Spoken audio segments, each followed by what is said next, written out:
All right, this is a toughie. There's a lot going on here. You may need to watch this part of the lesson a couple times, or at least maybe tweet a question or ask. But we want to design a can shaped like a right cylinder that holds 1 liter of liquid. What dimensions use the least materials to make that can? Now, we're not going to get into super detailed discussions about the thickness of the material or things like that. We're just going to pretty much talk about surface area only for simplicity's sake at this juncture. We may talk about thickness of material later, but we want to make this can right here. We want to make this can, and we want it to hold 1 liter of liquid. Now, 1 liter of liquid, I've got it on good authority, is equal to 1,000 centimeters cubed. Okay, 1,000 centimeters cubed. So if we're going to hold that, that's a volume. That's a volume. Well, if that's what my volume is, then I need pi r squared h. That's going to tell me the volume of my cylinder. And in this case, we know that that needs to equal 1,000 centimeters cubed. Okay? Now the other thing that's going on here is we need surface area. We need surface area of my cylinder because that's the actual stuff that wraps around the cylinder and gives it its shape. That's what we're wanting to minimize those dimensions. Okay, so we're going to minimize, which I smell a derivative coming. But for surface area then, we're going to use this guy right here. We're going to use 2 pi r squared plus 2 pi r h. All right, so this is my surface area one, and this is the one that we want to minimize, okay? We want to minimize this guy right here, but there's 2 different variables running through this problem. I've got an r and an h. Now, the cool thing is I've got an r and an h over here, so maybe if I were able to rewrite this relationship right here and have it say h equals, I could replace this h with that thing, and then I would only have the 2 variables. Okay, so let's look at this real quick. Let's go ahead and solve this guy out. I've got, I can divide both sides by pi r squared.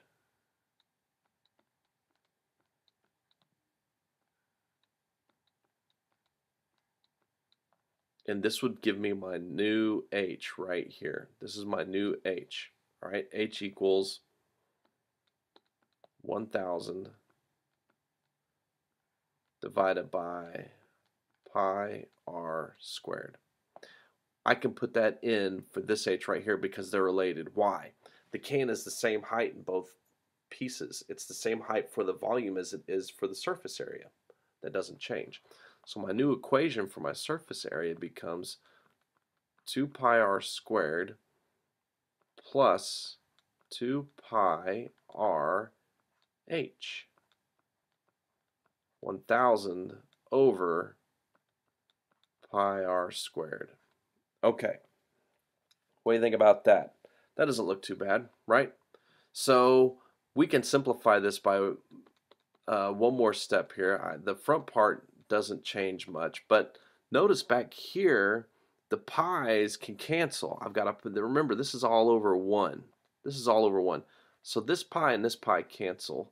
This r and one of those r's cancel, and 2 times 1,000 is 2,000. So what I end up with is 2,000 over r. Now that doesn't seem too bad. That doesn't seem too bad at all. So what can we do here? I'm going to rewrite this equation that we're working with over here. This is my surface area equation. 2 pi r squared plus 2,000 over r. Or it might be easier on this problem to think of it this way. 2 pi r squared plus 2,000 times r to the negative 1. Because, why? We're going to have to take a derivative. Why? Because we want to minimize the amount of material used on our surface area. Okay? And so what I'm going to do is I'm going to go ahead and take derivative of this guy. Remember that pi is constant. He doesn't change. 3.14, he never changes, never has, never will, he's not going to. So the derivative becomes 4 pi r plus, and then actually minus 2000 r to the negative 2, or 4 pi r minus 2000 over r squared. Okay, both of those equations are going to be the same. And what we're going to do is we're just going to set this guy equal to 0 and solve him out. Set it equal to 0, solve him out. So I'm going to end up with negative 2000 over r squared equals negative 4 pi r. I just moved one guy over. I'm going to multiply both sides by r squared. So negative 2000 equals negative 4 pi r cubed, and then I have to get the r all by himself, so I'm going to divide both sides by that 4 pi.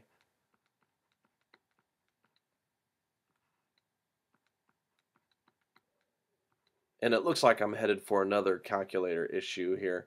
So I've got r cubed equals, what is that, 1000 over 2, 500 over pi, 500 over pi.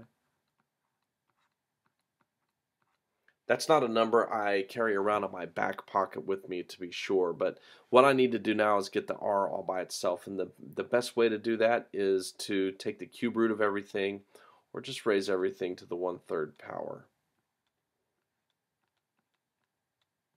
And when I do that, I will get a value of r that will be my max value, and actually it'll be my min value for the radius, to help me find the least amount of material that's going to be used. So when I punch this into my calculator, what I'm going to end up with is 5.42.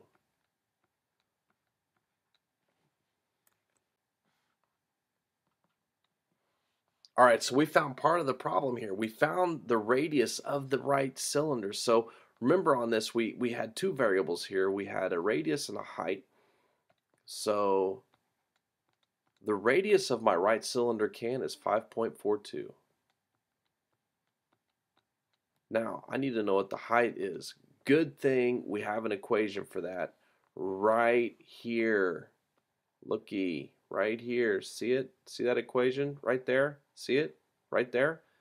What we're going to do now is we're just going to plug in our value of r into that and punch it into your calculator and see what you get. And so when I punch mine in there, I hope I get 10.84, because that's what it should be.